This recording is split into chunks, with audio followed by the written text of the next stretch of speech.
Hello and good evening. And as you might have seen, we are nearly perfect. Nearly. Sometimes our mouse have their own life, and our technological gadgets are a bit out of control in a little way, such as they develop their own life, like an honest robot would do. On that spot, I should give Thomas a warm, waving hand from Austria, where our friend Christian Knoll has bought the similar camera Thomas is using when he is using his highly sophisticated gear. And he just said, give him a note that I have the same toy. So done. Tick list. And for today, we are going into the fantastic good times again, such as we won John Reed. Yes, that's him. The way with the interesting whiteboard in the back. Yeah. The one and only. And yes. Muhammad Ali. CRM Convos, baby. Here we are. Chaka. And a topic where John might not know how I'm involved in, such as I was the last existing and living only CRM Expo project manager in German-speaking Europe, which was a spin-off of the CRM whatsoever from Barton Goldenberg, which he has at a running show in the US over ages. And after the CRM Expo has been sold to a fair in Stuttgart, and they combined it with some two other interesting fairs, they all went to dust. So far for history. Interesting enough is we had 2 years of challenge. 2 years where we have moved from loving and hugging people, giving away all the good stuff as swag, as it's called in the US, or Geschenke und Werbemittel and all the fun stuff from a pen to nearly a highly sophisticated camera gear or whatsoever is useful or not useful. We had at a sudden a breakdown. Everything stopped. And everybody you ask these days about why it is such a challenge. God, no. Why it's such a challenge that Thomas take over. Do we need to take the call? Why is it just a challenge to put the phone somewhere?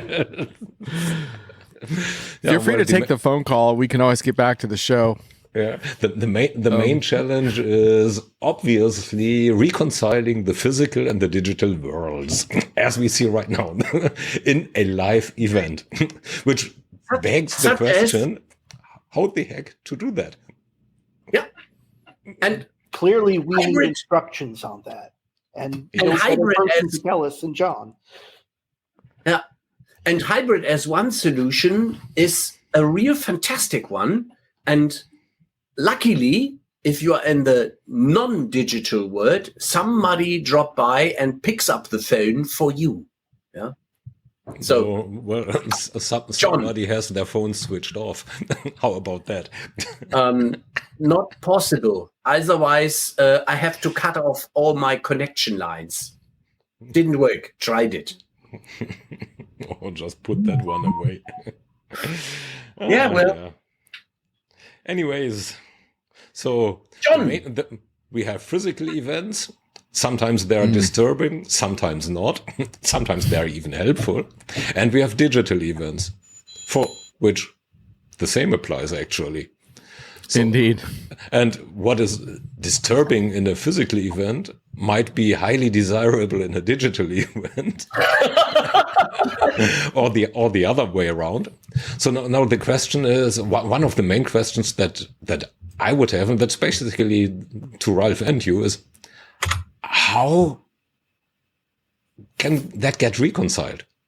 Because the world changed, right? Yeah. Yes, absolutely. So I have been writing on this topic of hybrid events for quite some time, and I have some pretty deep experience in event production.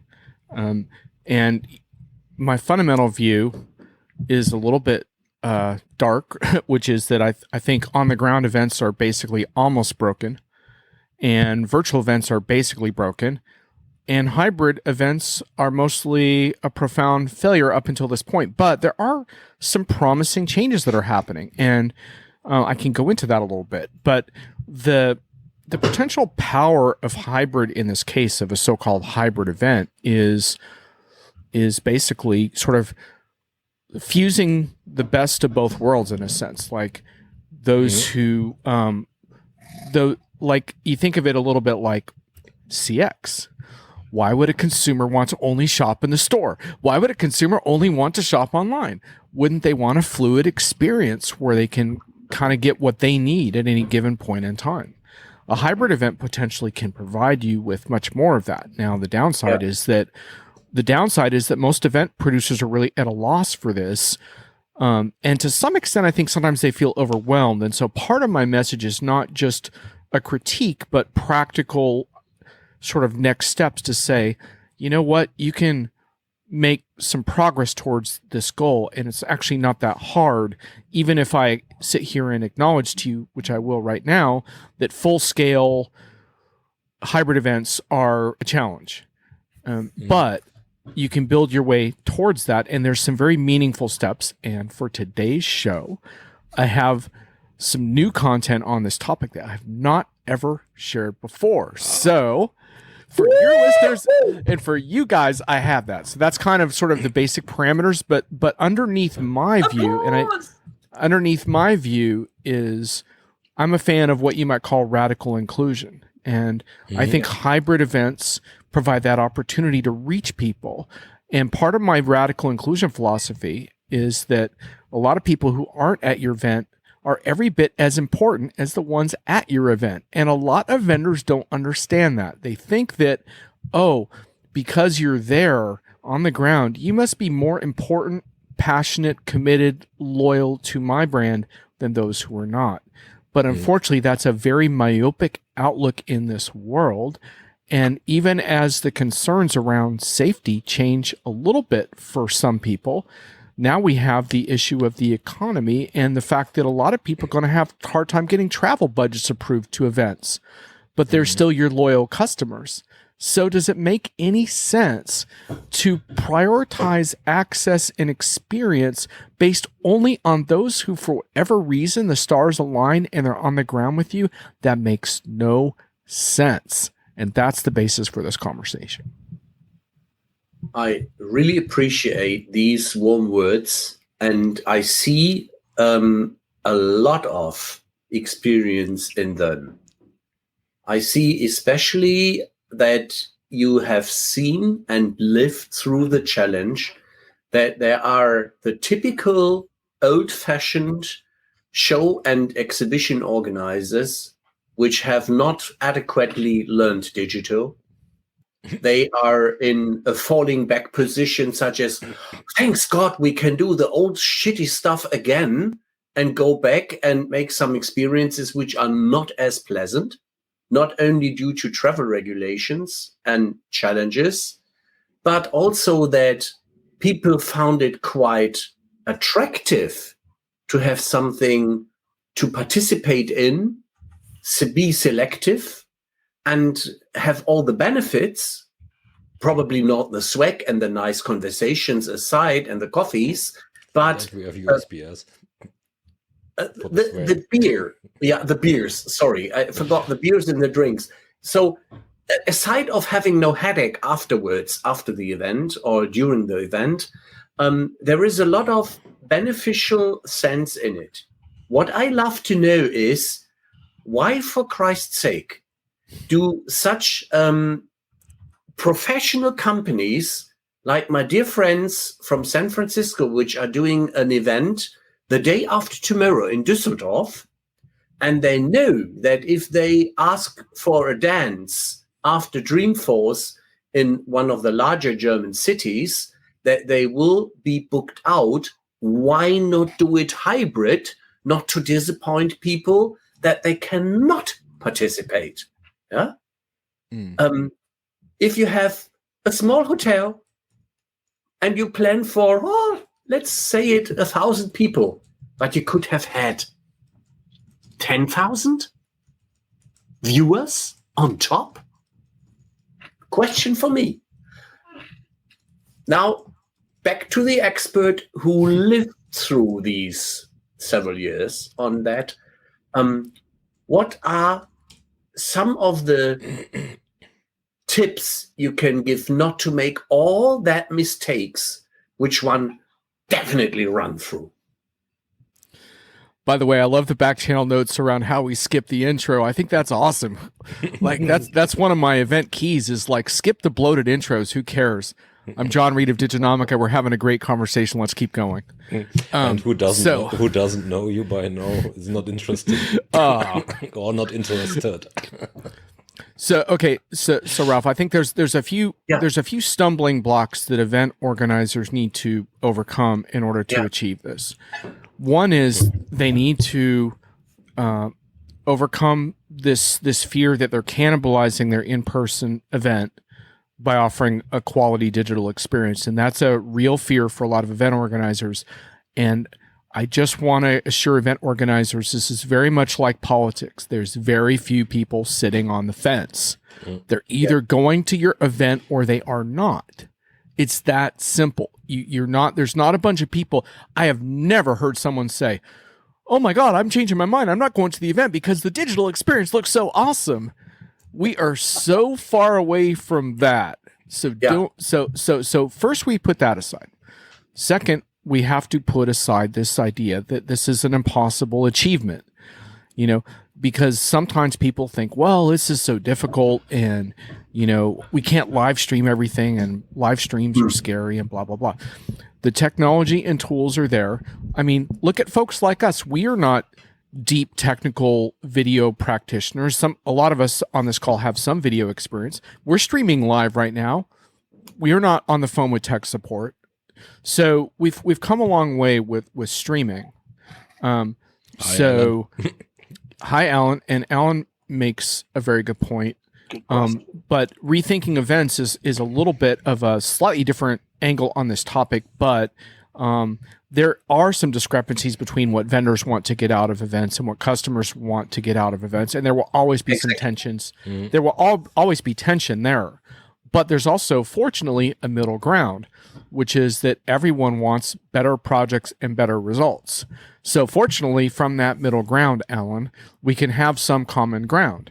Now, where vendors need to start to give back some time in particular, and this is after having attended about 12 events this year in person, is they need to wake up to the fact that making people to fly across the country or the world to sit down for half a day and listen to keynotes is a terrible use of time and energy. So vendors have to start by giving back some of the keynote time on the ground. So that's number one, Alan, in terms of bringing things closer together. It doesn't mean that you don't do keynotes, but there are some very creative ways of changing event structures to limit the time where you do that type of keynote. I'm talking about the type of keynote where the entire event stops and nothing happens except for the keynote, and people get all angry if you try to do anything but attend the keynote. That's what I'm criticizing. There are other ways of doing that. This is a little bit of a side conversation. For example, you have a shorter main keynote and then you have a bunch of optional industry focused keynotes that are more relevant anyway that occur at the same time where people can do a bunch of stuff. So you start by giving some of the keynote time back, but you can still do some keynotes. It's just that you have to start going on a keynote diet because you have to start thinking about how virtual has changed us and thinking about the fact that I can watch that keynote from home. So you realize, okay, hybrid events are doable. You can take steps towards more elaborate hybrid events. There's no one sitting on the fence, so there's no fear.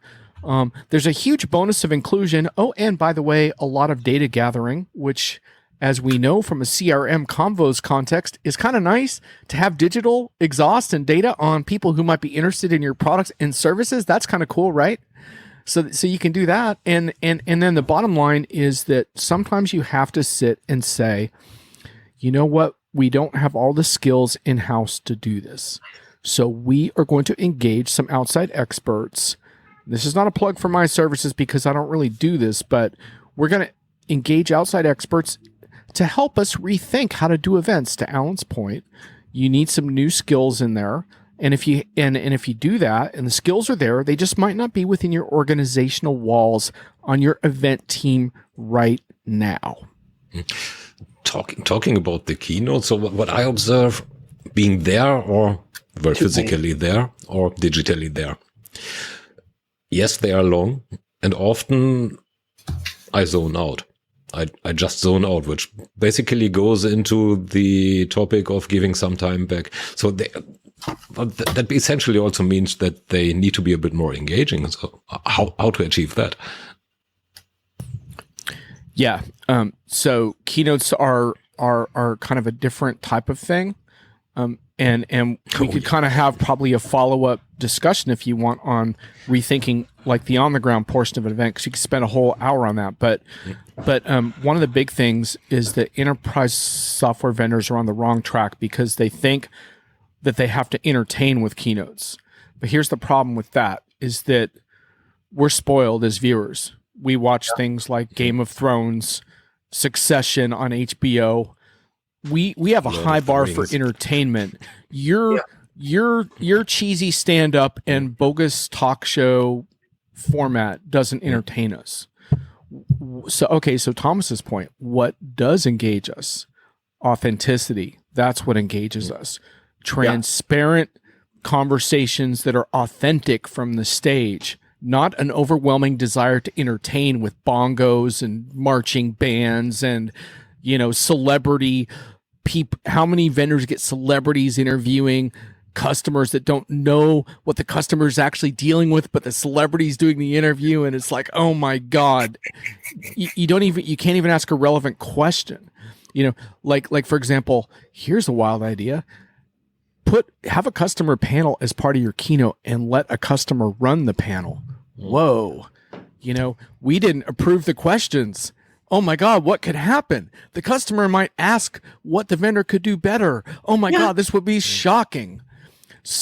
But that's the unscripted live authenticity that engages people in a B2B context. But most importantly, no matter what happens in your keynote, you got to get it done in an hour. Yeah. Yes. And send people on their way. As I said, you can have a follow-up keynote that's more industry specific, but the key there is that the entire audience isn't required to go there. And so what you realize is that our goal for this event is for people to improve their knowledge, make their projects better, and improve their networks. Those are the goals. We can all agree upon that. So we free up their time to do that, to educate, to meet each other, to network, to do more informal peer sessions, and we can talk about how you reinvent on the ground. But from a virtual and hybrid standpoint, what you're thinking about all the time is two things. How do we engage the virtual audience in meaningful ways based on their needs? And this is where I have some new content for you. And also, how do we develop a quality inventory of resources that we can then share after the event? Because hybrid is not just about the live event itself. Hybrid is also what we do with our assets that we accumulate from a content perspective during the event. It is amazing to me. I can think of 3 vendors of shows I went to this fall that filmed a ton of stuff. They didn't stream it because obviously you can't stream everything. It's just too challenging for most vendors. But they filmed a bunch of stuff. And you know what? They didn't release it in a packaged way to people who didn't attend the show. That doesn't make any sense. You have all this interesting content that people who didn't go to your show would like to see, and they didn't release it. So the point is, part of it is rethinking how you approach event content assets after the fact as well. And I can get into the new content, but I don't want to talk too long here. It looks like Ralph wants to say something. The reason why I raised my hand virtually and analog is that going for Alan's question again, such as why go people for an on-site event? From the vendor perspective, their currency is still leads, new contacts, and to create business or to approach to create business. And they seem not to took the curve to do this in virtual events as adequate as they did it in the learnings of the old goals, old time analog physical contacts, and we have the leads. This was stated by at least 5 vendors we spoke to in the last 2 years. I don't go for anything virtual because I don't get the real leads out of this. How did you solve that? Right. Okay. It's a really good question. And by the way, on the ground, like this notion of lead gen is not a conflict with putting on a good event, because if you put on a good event, those on the ground will have a good experience. Where the conflict comes in, what you didn't mention is that vendors also perceive on the ground events and virtual events as messaging opportunities. And that's where the conflict comes to a head, is that your attendees are not looking to be branded to and messaged to. And so that's the part of the goal that is a fail. The lead gen and prospect goal is a legitimate goal. And you meet that goal by providing valuable experiences and demonstrating that you have a vibrant peer community around your product that the prospect or customer can get further involved with to their benefit and to the benefit of their project. Now, on a virtual capacity, here is what I have come to understand.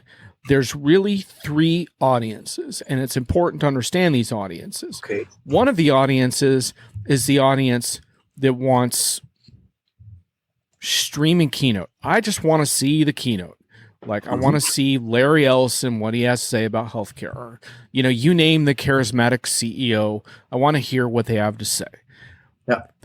This is a terrible lead gen target. Terrible. You don't know who the hell wants to, I want to hear Larry Ellison. That doesn't mean I'm ever buying your software. I might want to hate watch that keynote, I'm not saying every database admin in the world is going to want to watch it. Most of them are going to handle it. Yeah, and here's where the other conflict comes in that I realized, which is all the technical problems that you run into in your embarrassing stream are caused by putting that keynote stream behind a firewall and having all kinds of login issues. So you stream your keynote publicly and you go for reach and you have backup streams. So if one stream breaks, you have another stream, and the marketing people don't like it because it screws up their analytics because they can't see exactly how many people are watching. Yeah. Who cares? The hell with them. That's not a useful metric. What's important is a reliable live stream of your main stage. So that's audience number 1, but that's not really a lead gen audience. Here right away for a second. As LinkedIn regularly has trouble with these types of streams, whoever is listening here, us, and sees an interruption of the stream or a looping of the stream, just go to YouTube, CRM Convos. There you go. Exactly. Or Facebook or whatever. That's the brilliance of the multiple streams. Yeah. When one stream goes down, you link to another. Yeah. You even have one going, you have a raw feed on Twitch or whatever. Fine. Mm-hmm. Okay. So that's number 1 is you have your keynote stream. Then there's and these were hard things, by the way, for me to accept, because I at one point thought that everyone wanted an online interactive experience, but I've come to realize that's not true. So the largest audience is your streaming keynote audience, but then you have a more relevant lead gen audience, which is those that want to watch specific sessions. They're mostly customers, but there might be some prospects in there too. But there are people who are interested, for example, in, how do you service the software industry, or how do you service the retail industry, or what have you, or what about your development platform? What's the news there? How do I integrate to Teams and Slack? Whatever. Specific session-based content. Well, what a coincidence. You have a lot of sessions at your conference. So you can look at potentially streaming those, or in some cases you won't stream all of them, but like I said, you will package them and make them available after. Now, the key is you can't wait like 2 weeks while you screw around with it. You have to get that done. But the point is, to Ralph's point, Ralph, that's a legitimate lead gen audience, because if someone is interested in the retail version of your solution, they're going to give you a little bit of data in exchange to watch those sessions. And they may even pay a modicum, to be able to consume that content. But the more important thing at that point is their data, because they, whatever they spend on a project with your licenses and your software is going to be way more than whatever you would charge them to attend the event. So you have to decide. But the point there is that's a legitimate lead generation audience. It's people who are engaged enough with a particular topic that they don't mind passively consuming information either. Then maybe they can ask a question live, which is great, but they also don't mind consuming it later in some cases as well. So that's audience number 2. Then there's a third audience, but I'll stop for a sec, see if you want to cover something. Yeah, looking at the keynote audience, and looking at me again. So what I usually want to get out of it is information into where I really want to dig in later. Mm-hmm.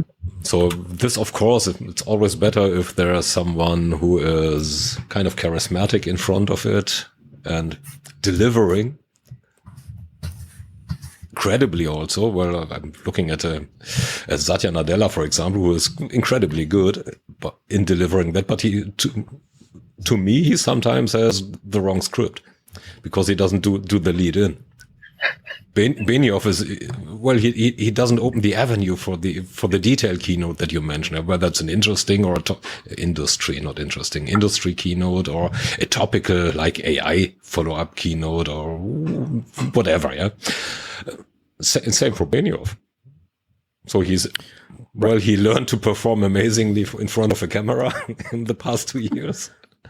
Absolutely. That's something of a solvable problem in a couple different ways. One way is to have someone come on stage about 5 minutes before the audience leaves and says, okay, here's what's in store for you today.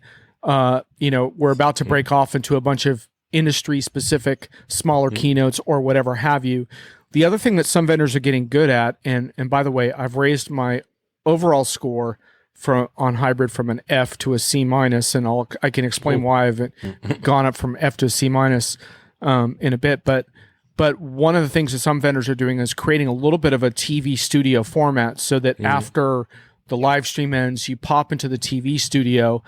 Now, I'm going to say that some of the TV hosts are cringeworthy.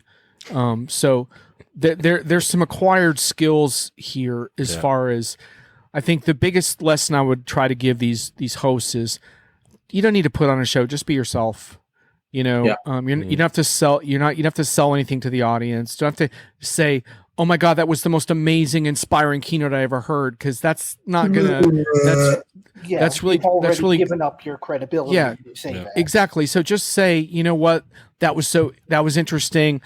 If you're interested in this topic, and to Thomas's point, you start sort of guiding people. Yeah. And SAP Tech had pioneered this a couple years ago on their virtual streams, and we were having some dialogue about this, but they had kind of a lounge room that was always streaming where people could pop in and ask questions. And a lot of it was just directing traffic and saying like, hey, in 15 minutes, this is going to stream, or, in an hour, there's going to be this, or there's some replays available, and people could ping and ask questions and say, hey, I'm having trouble with this. And in some cases, you would have someone separate in the chat monitoring that chat and saying, hey, I'm going to direct you to a project manager, or I'm going to set up a meeting for you after the show, or whatever there might be, like sort of a catch-all. So that's one really creative thing you can do during an event to kind of address part of Thomas's problem, which is you can get a little disoriented and be like, where should I go from here?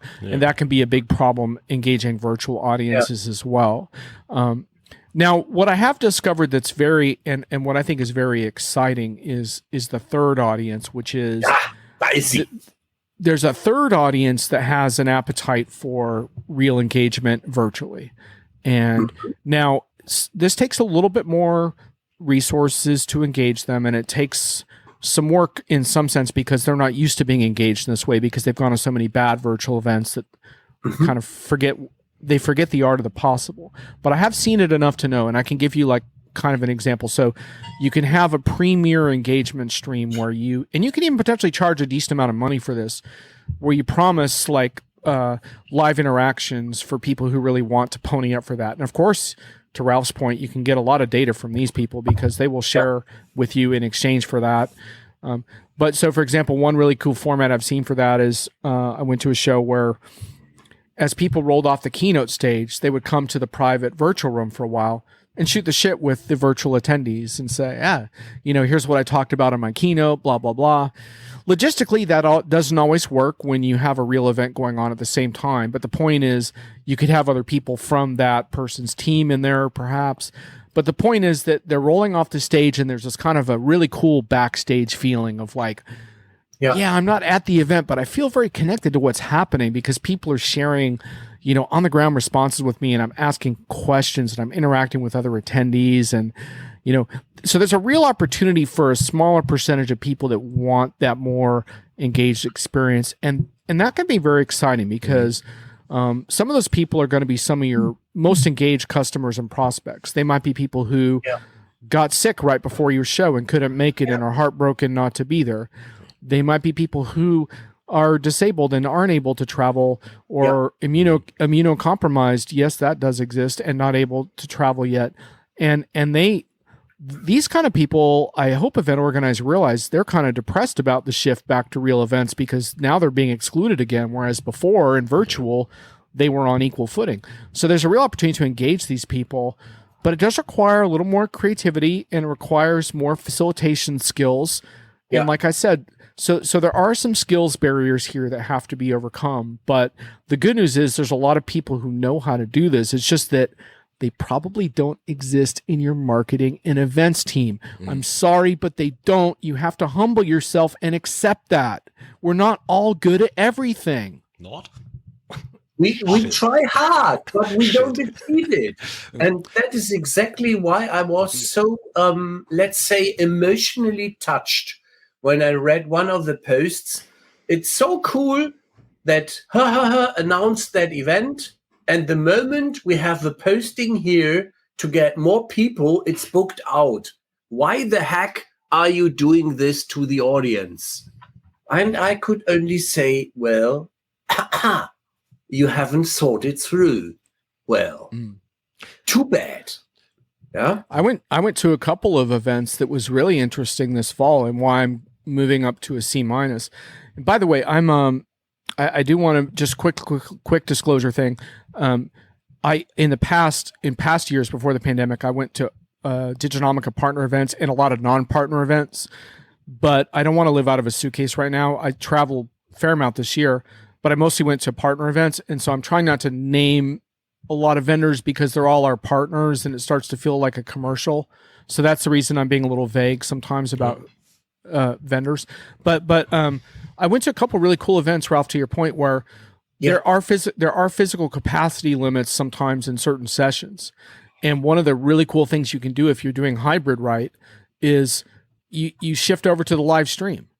So if I can't get into a room because you've maxed out the attendees in that room, you shift over and say, in person is full, shift over to the stream, or shift over to the replay. And that's why vendors are getting a C- right now, is they're doing a much better job, a lot of them, of making those things more possible. They're not always live streaming it, but they're at least giving you some options for replays. And in some case, you can switch right over to the live stream, which is pretty cool. It's like, so now you don't have that same limitation of cramming everyone into a room and having to churn people away, which is really depressing.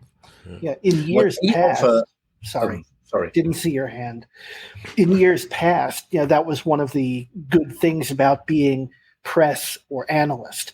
Whatever was happening with the keynote was being, well, not streamed, but simulcast into the press and analyst lounge or the working room. So you didn't have to be physically in the hall to get the information. It's not quite the same thing as we're talking about now. It's also not vastly different. Yeah, but it was the pre-streaming version of what we're talking about now. It's a different way of handling your audience. And that is something that I want to get back to eventually, is the way audiences are handled. consider that if you go to a physical keynote, it's supposed to start at, say, 8:30 a.m. It's not starting at 8:30 a.m. But the audience in the room, they're there, and they are talking to one another. There is something happening there. And while mostly you're listening to really bad music at that point, Marshall. But you've got someone right next to you that you can Yeah. You're setting up your laptop if you're one of us. You're getting organized. But now imagine being a virtual attendee to that same keynote, and it's supposed to start at 8:30. It doesn't go off until 8:45. Who's going to sit there 15 minutes waiting for a stream to start? Yep. I mean, I've done it. Yep. But 100%. And this is where these virtual TV moderation studios really come in handy. Yes. Now, to your point, what a lot of vendors have been doing in the past this year is rolling still footage, like previous interviews and stuff like that before. But that's problematic because you're trying to figure out, is this live yet? What's going on? It's very confusing. What you need to be doing at that point, Marshall, is you need a live studio setting where there's a countdown on the timer to when the actual keynote is going to start. Even if you have to reset it a couple times, that's fine. The point is people can see it. And then there's a couple people talking. Here's what's going to happen today, blah, blah, blah. Here, there's a couple news releases already issued. If you want to check out the site, blah, blah, blah. Whatever it is, you're kind of doing that. And now you do have to find some skilled people for that, because that is unscripted. You don't know whether it's going to be 5 minutes or 20. Not every person can get in front of a camera and do that, but there are people who can. And to your point, that helps to solve that problem, because now if I'm a virtual attendee, I know, yes, my equipment's working right, which is always a concern at that point. Yes, when the keynote goes live, I should transfer over and see it. But now I'm just listening to the pregame. It's just like a sports thing, right? Like where you tune into this so-called football game and it's like there's a bunch of talking heads. Well, that's exactly what we need to do here. Another format. Sorry, the ante on that one a little bit. So yes, the keynote sometimes starts a little bit late, which often I assume is also deliberate. This is the perfect chance to engage into a Q&A with the audience. Now, the audience that is there physically as well as digitally. And here comes the most embarrassing thing of any digital event, which is the live stream of comments on the right side that often comes, hey, from here, hey, from there, and also from here, and where whatnot, which is between ridiculous and, well, nonsense, basically. How could that be brought into a more meaningful, into a more meaningful context by fostering or initiating a conversation that stretches the room and this stream? A survey, for instance, or a dedicated topic you motivate them to discuss on in the time before things started. Tell us what you're interested in, something like that. Or did you test it, John, and have an answer to Tom's question? Yeah, I mean, Thomas is right. There's a limit to like unfiltered streams create problems, and vendors. Yeah, Alan, vendors need play-by-play and color commentary. They mostly they need what you would say broadcasting chops is, Alan, is how I would put it. And there's different kinds of roles in that process. But we're content producers now. That's the thing. We all need these skills, and vendors are no exception. But Ralph, like so the unfiltered stream, vendors love it because it gives that sense of like, oh, there's so much action. Look, every 3 seconds another comment's coming on. But of course, to Thomas's point, the comments are crap. So that's not very useful. This is my role as moderator, as Marshall mentioned. And I'm running a hybrid event on the 18th of November, the third time in a row, because a customer's day of one of my friends in Berlin has been blown due to pandemic reasons. So the customer day in November was spoiled, and we were looking for an opportunity. How can we save our asses? And we did first time completely virtually. And they were shocked. And we created a concept which worked out. The next time, last year, the second time, we did it hybrid, such as the messaging, the business, blah, blah, on the morning till lunchtime, and then cut, and then something, we offered them a meal they could have on our expense, or they joined in the afternoon in a real event. And there was no business talk. It was just fun, grilling, having some fun. Today, or on the 18th, we're going to have again on the morning, the business stuff, the sessions, speed dating, la, la, la. In the afternoon, we go on a sustainable, solar-driven boat ride where we like to entertain them, give them some food, and have some chit-chat. Now, that is one way one can do it if you want to combine socializing and business messaging. Yep. Is that a way to do it? Well, it is, and there are times where a combination of the two work well. There are also times, especially with smaller events, where a separate, to your point, I think a separate virtual and on-the-ground component can be useful. Yeah. Not every time people need to be included in everything. I think what I just want to get across is that creative event design is powerful, and creative event design does not conflict with your lead gen and prospecting goals. In fact, it enhances them. However, there's limitations to your messaging and branding goals that you have to accept, because you don't get to dictate to a captive audience in the same way. So that's really the major thing. But Ralph, yes, there's a lot of uncharted territory in creative event design. I'll give you one example of where I learned the hard way where hybrid can go wrong. You have an analyst day format where two analysts can't make it, and so you just put on the speakerphone on the table, and then they listen on the audio speakerphone for 6 hours. That's not a good hybrid experience. Nope. And so now I would make the argument that the analyst day format is very tired, and that making analysts sit in a windowless room for 6 hours while you spew PowerPoint junk is a crappy format. But it's an even worse virtual format.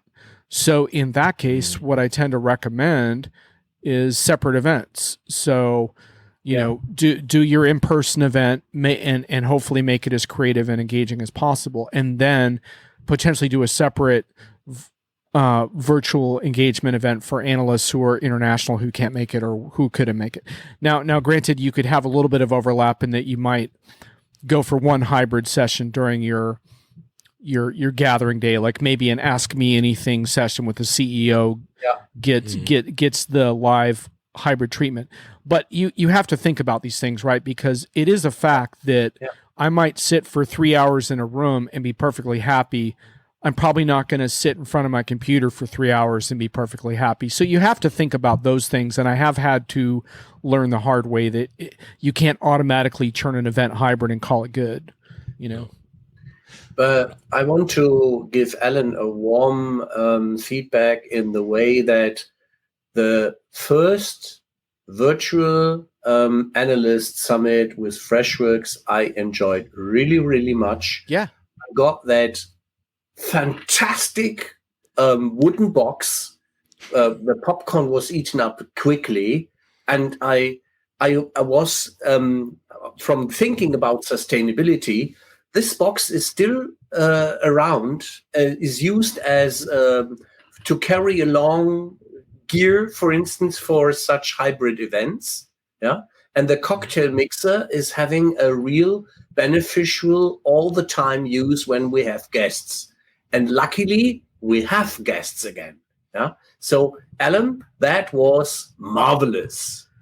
Right. But the thing is that even if Alan hadn't sent cool stuff, the event still would have been really good because Alan was on the forefront. Alan, see what happens when you show up in the chat, Alan? Like good things happen to you. Alan was on the forefront at that time of trying to engage the audience in a more compelling way. Absolutely. So you recall they had an Ask Me Anything CEO session at Freshworks at that time. It was really good. And even though it was virtual, it was highly interactive and worthwhile. Absolutely. This was my lighthouse event for others as a benchmark, honestly, because I enjoyed it so much. And even the chap from Australia who was in the middle of the morning sitting there and joining, and coffee after coffee still kept himself awake. This was outstanding. Yeah. Right. No and that's this whole thing is that's worth getting up for, right? Yeah. Like that's worth, I'll get up at 2 a.m. for an event like that if I have to, otherwise I'll just sleep in and catch your replay, Yeah. And that is something that can also very well be translated into a hybrid setting, right? Especially the Ask Me Anything. If you have a moderator, then there can be questions that come out of the live stream. There can be questions that come out of the room, or even questions that come out of the next room, because the capacity is full. Yeah, I have a slide to illustrate that if you want. Well, if you have it, feel free. Well, just bring it on. Yeah, there is a knock, present, and then you are on, man. Let's see. You know your tools, don't you? Let's see. Oh, that's not the right. Those are the wrong slides. Well, but it was an interesting slide as well. Let me try one more time here. I nearly had removed Ralph now. Let's see. Add file from. All of the sudden, the windows. I wonder changed. if there's an easier way to do it. I think maybe share screen is easier. Those live event skills that we were talking about before. Yeah. We should invest in that because I know I don't have them. Well, this is what makes live events fun. Here we are. Do you see it? Makes them credential. Yeah, I do. Is that Brent? Yeah. Yep. So that is Brent. So this wasn't the slide I was going to show you, but this is another one, which is like analysts are getting in on the action. In this case, Brent from the CRM Players. This is part of a live stream that Paul and Brent were doing at Oracle Cloud World, and they were having people drop in, and this was in the middle of the room and stuff. So it's neat to see individual media producers getting involved in streaming as well, and they do like watch parties. And by the way, I think it's perfectly fine to have chats running over keynotes for a live stream as well. I know vendors freak out about that, but actually remember your goal is building community, positive community, not messaging. Yeah. So, okay. So this was really cool. You could see this slide on the hybrid session. So this was really neat. This was at Planful in the spring, and you could see some folks in the room. This was a meeting with the Planful executive team, but on the TV there was a CTO who couldn't make it. There were a couple analysts who couldn't make it. I think one for COVID reasons, who knows. Anyway, they worked him into the conversation, and it wasn't always like perfect seamless, but if you asked everyone, I think they would have universally said it was much better to have those people in the room with a little bit of awkwardness than exclude them from the conversation. So absolutely. I thought that was really cool. Yeah. Well said. These are slides that I made for my Friday taping with Vinny Merchandani on his show. We're going to do a review of the event season, and so I'm doing hybrid stuff. And so Vinny, hopefully he's not watching, so Vinny will be like, "Oh, you're screwing up your slides." But there's just a couple more I can show you if you want to see. Like these are just really simple, but you can see this hybrid event layout thing where it says it clearly labels, like in this case, on demand following event. So it shows you how you can consume the session, which I think is really useful. Oracle Cloud World had a similar thing where session format, in person and on demand, live stream and on demand. That's incredibly useful stuff. And I think that's, that shows you. And then afterwards here, Oracle has it set up so that I'm pretty sure you can register even, if you didn't attend the event, that you can still go back in. That's that second audience I was referring to that cares about your session content. And not so much the interactive part. Well, make your inventory of content available to these people. And anyway, vendors turning into live TV studios. Ralph, there's your favorite example, Salesforce. They were one of the pioneers of doing this, and they're offering it to their customers as well. But that thing around the more you have kind of a live studio vibe, the easier the hybrid event experience becomes. And then finally, I gave the overall grade of a C-. Having said that, there is areas I think where we're beyond C-. But one thing I became aware of is that I mostly go to business application conferences, technology, but on the business side. And I think on the geekier side, there's more exciting stuff happening. I've been interacting with an individual who is the founder of a company called Dexper, which is a hybrid event company platform. But he is doing a GitHub thing this week, and he shared with me, for example, a DevOps conference he did where they brought in people from all over the world, including Ghana and Bangladesh virtually, who would never have had a budget to participate and to get into San Fran and, take the opportunity with both hands to interact. And I think on the deeper tech community side, I think people are just a little geekier and a little more experimental. Maybe it's the hackathon culture of technical events. I think there's a little more comfort level with experimental formats. So I did want to make clear that I don't think the shows that I went to are necessarily on the cutting edge of hybrid trends. And I think we would look into the deeper technical, geekier communities for probably more creative hybrid experiences that I haven't partaken in as much. So I can't speak to those as well. But on the other hand, it's probably that we are still at large, we are still on the crawling stage when it comes to combining virtual and presence events. So it's probably a good thing that at least the bigger vendors stick to the ropes and tools that they have and learn before they go all into, whatever versus, So, Well, speaking of working with what they have. Even combining something like a watch party with the actual event is something that, is not really tried out yet, isn't it? Watch party. Yes.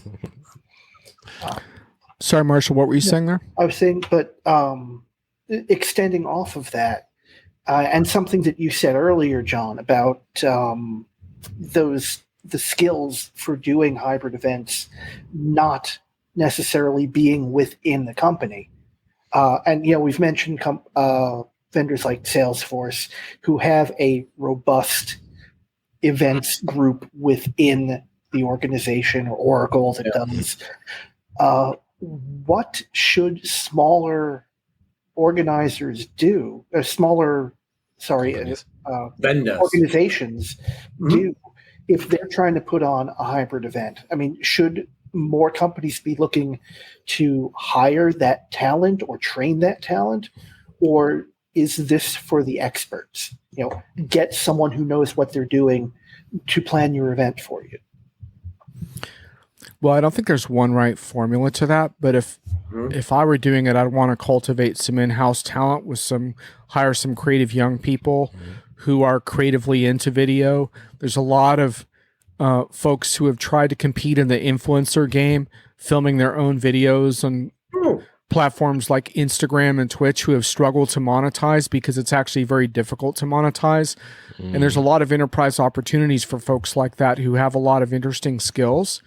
that I don't actually think it's too hard to do it because there's also outside talent. Now, would you build a huge broadcasting studio? No, but none of us here today are operating out of a broadcasting studio. Thomas is probably the furthest towards that goal, and he's invested in a fair amount of equipment and you all look spiff, but we're not at the high end of broadcasting studios today. No. And we're delivering, I think, B2B content. And, so a lot of folks have enough homegrown skills in these areas to begin to engage. I think the biggest thing is the humility of saying, we don't have this in-house, and that's okay. I think if you can just accept that you're a little out of your element and be open to engaging with other people, I think you can find the experts out there who can help you. The big part is realizing that you don't need a huge broadcast studio to do this. You don't need to be Salesforce or Oracle to do this at all. You just need to be a little more open to thinking about how we include people and kind of realizing that, this notion of, it's so great to see everyone is sort of what you hear about the on the ground, but it kind of lets you off the hook because people are so happy to see each other that you can put on a so-so event and everyone's still really happy because they got enough out of it.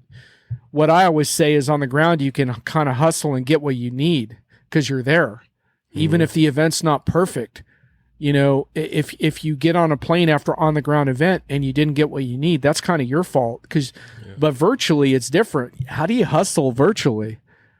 It's really tough. So vendors have to come up with those creative ways, like we discussed, of like having a drop-in lounge room. But you can stream on a platform like YouTube or Twitch so easily and say, hey, during the entire event, we're streaming in this one room. Just come in and drop in with your questions and we'll help you. What we did in the first virtual event on my customer side, we created an engagement kit, such as we had a magician who did a magic show where he was integrating the audience with some of his tricks. The other thing is they got a complete box within 2 boxes in the box.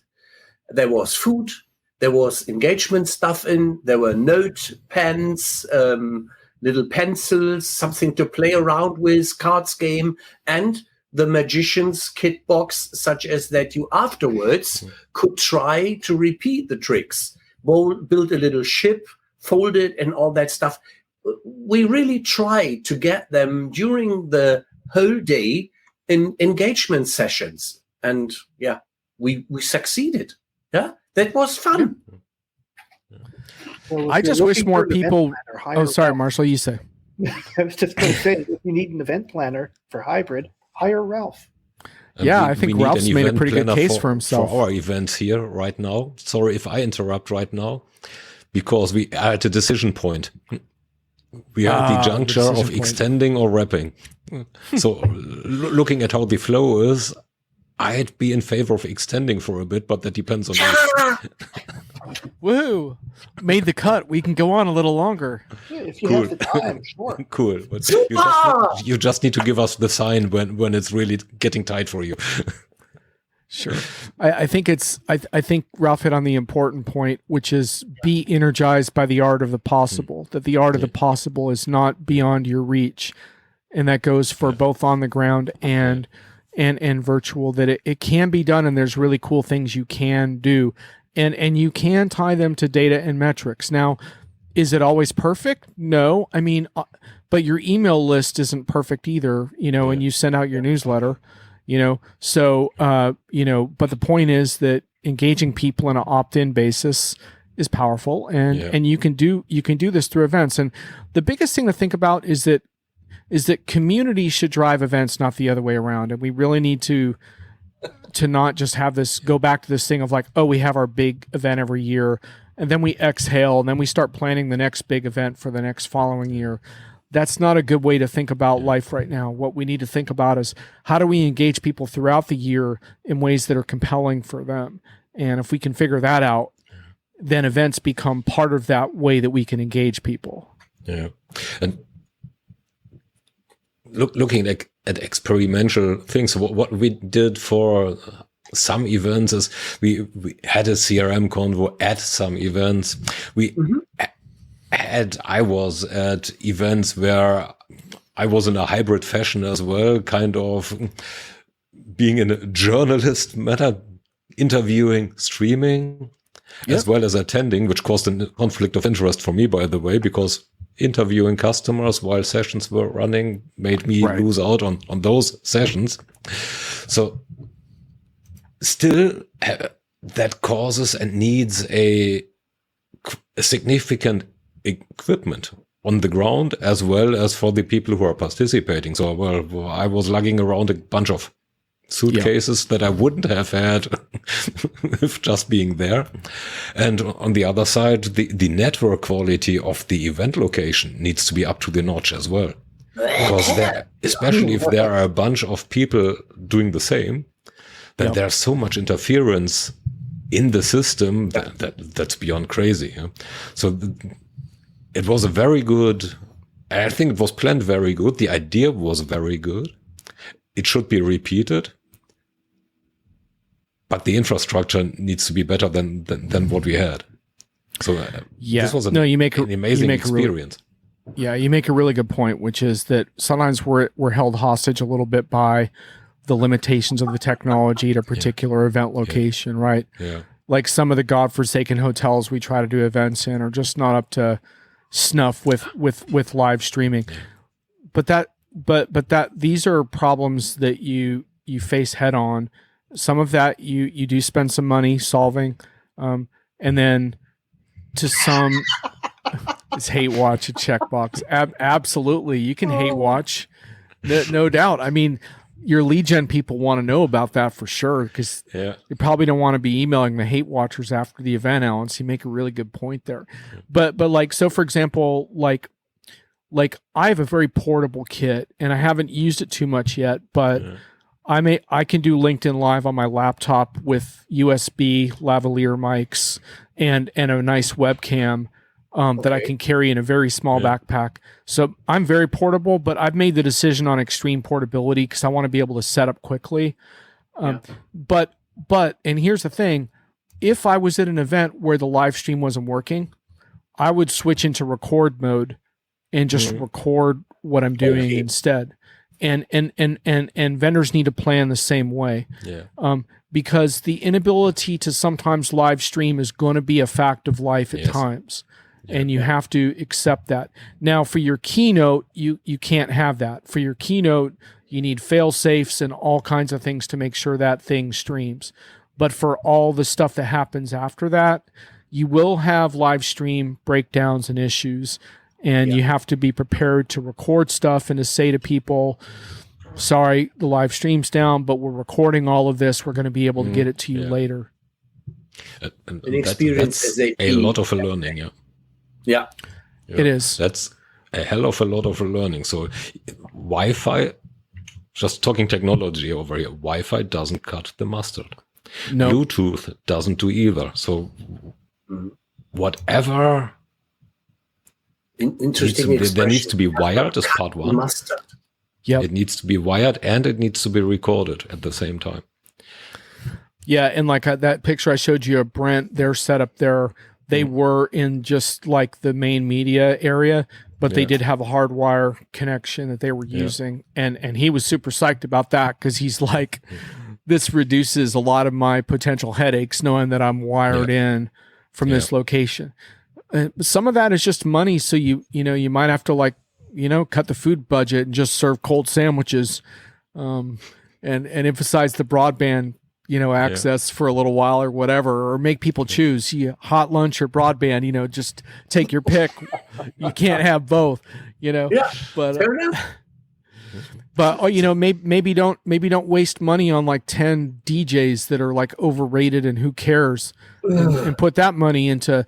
I think we can find the money for this somewhere in your event budget. If you want to run your event budget by me, I'm pretty sure I can make it save the money on the marching band and invest it in your broadband, and I think it's going to go better for you. If your audience is talking about the food after your event, you've done something wrong. There you go. Talking about what you said. Absolutely. Absolutely. You can go with pommes and currywurst if you have some authentic and extraordinary speakers. Trust me. Yeah. Yeah, and just hire Ray Long to be your whoever DJ. the LinkedIn user is. Wi-Fi, then food. Yeah, hierarchy Wi-Fi of needs. Yeah, I would like to think that we don't have to choose between those two things, but I guess it's possible in some cases the budget could come down to that. I guess it's possible. Yeah. Okay. Before we peter out, I've got one question that is good for the famous last words.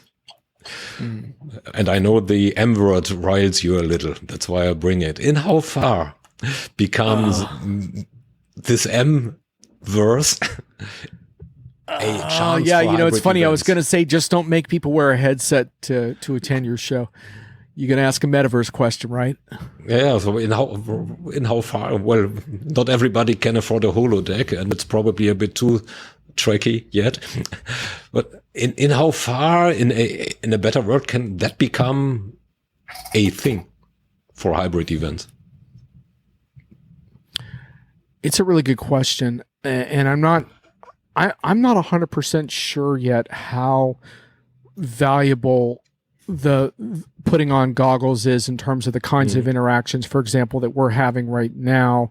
Yeah. Like I'm not sure, for example, for networking, it's a big enough incentive to experience it virtually to endure the learning curve. But where I do think the metaverse can be powerful is things you want to show someone. So if you want to show someone how to operate your digital twin in a in a workplace setting, like maybe the metaverse, the immersive aspect of that is compelling. I don't know. I mean, I would be a little bit careful at the moment because I think so much of what we talked about in this conversation is a failure of creative imagination. Yeah. And there's also the need not only to create better events, but I'm not naive. We need to create the metrics and KPIs to document that these events are helping us with our bottom line. So I think that's job one, rather than like worrying about, oh, wouldn't it be cool to have a metaverse component? But I do think there could be a place for that. I mean, at the moment, the technology is not readily accessible enough to think about doing that. It would end up being more of an exclusionary thing.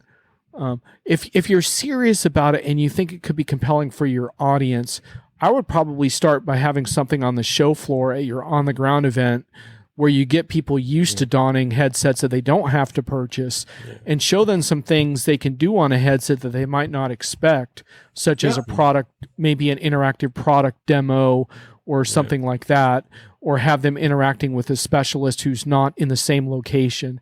So I would probably start with education rather than entertainment, and start by making that part of your show floor and see what kind of interest and adoption there is from your attendees and go from there.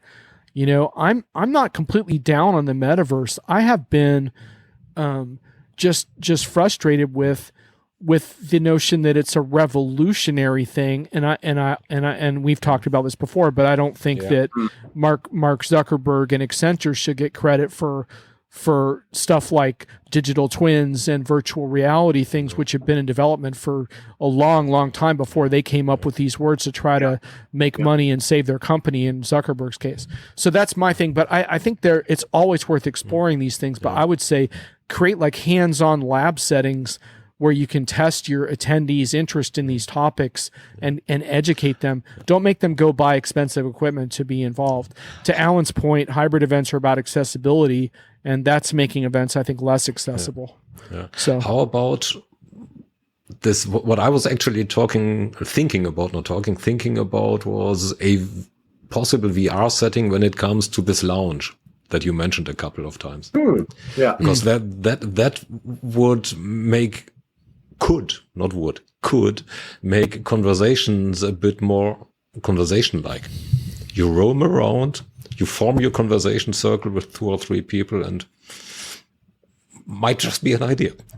And if you're in a virtual space, you can hear it. It's not like being in a typical chat room where it's text flying by. Yep. And it might work without the glasses as well. Yeah. So that's absolutely. And I mean, I have a pair of Quest headsets, and you know, I'm open to trying them for things like that. And I think it's worth it. I think we're in the experimentation phase with that. Yeah. And I think if it's optional, then I think it can be interesting. If it's required, then I think it starts to become problematic. But I think it's interesting. Yeah.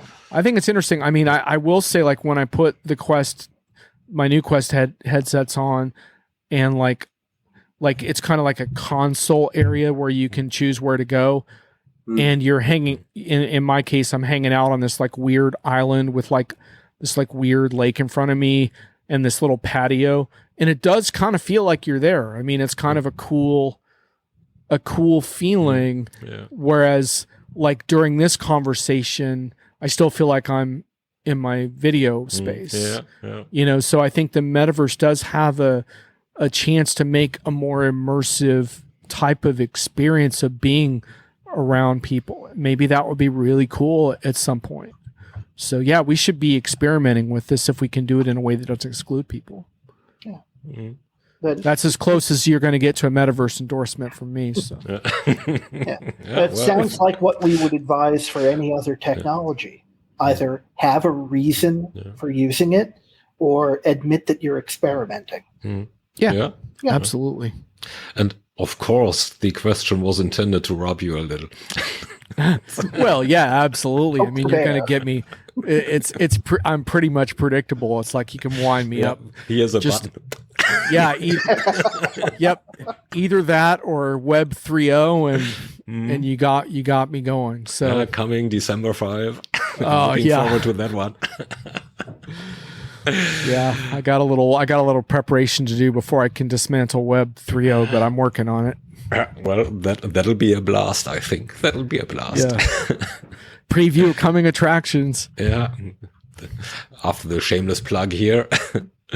Okay, I think this was an amazing episode. Amazing. The hour went faster than ever. Ridiculously fast. And that's rocket-like. And we still have an audience here. Although one of my parallel streams showed that LinkedIn is already in a loop again. LinkedIn's in a loop. So, well, LinkedIn, StreamYard, get that bloody fixed. Sorry for my French, but do it. Yeah. Thanks to you. Thanks to the audience. So it was great. I had fun. And thanks awesome conversation, guys. Yeah. Thanks to all of the vendors who have brought us out in years past. You can still invite us. It's okay. Yeah. We'll come sometimes. Yeah. And it was fantastic that we have had you again after a short while with us, because we really enjoy your spirit, your energy, and your enthusiasm on the topics you are talking to, and even jump in to be our Vinny Berchandani and to help us where you can with some thoughts and ideas which take us forward.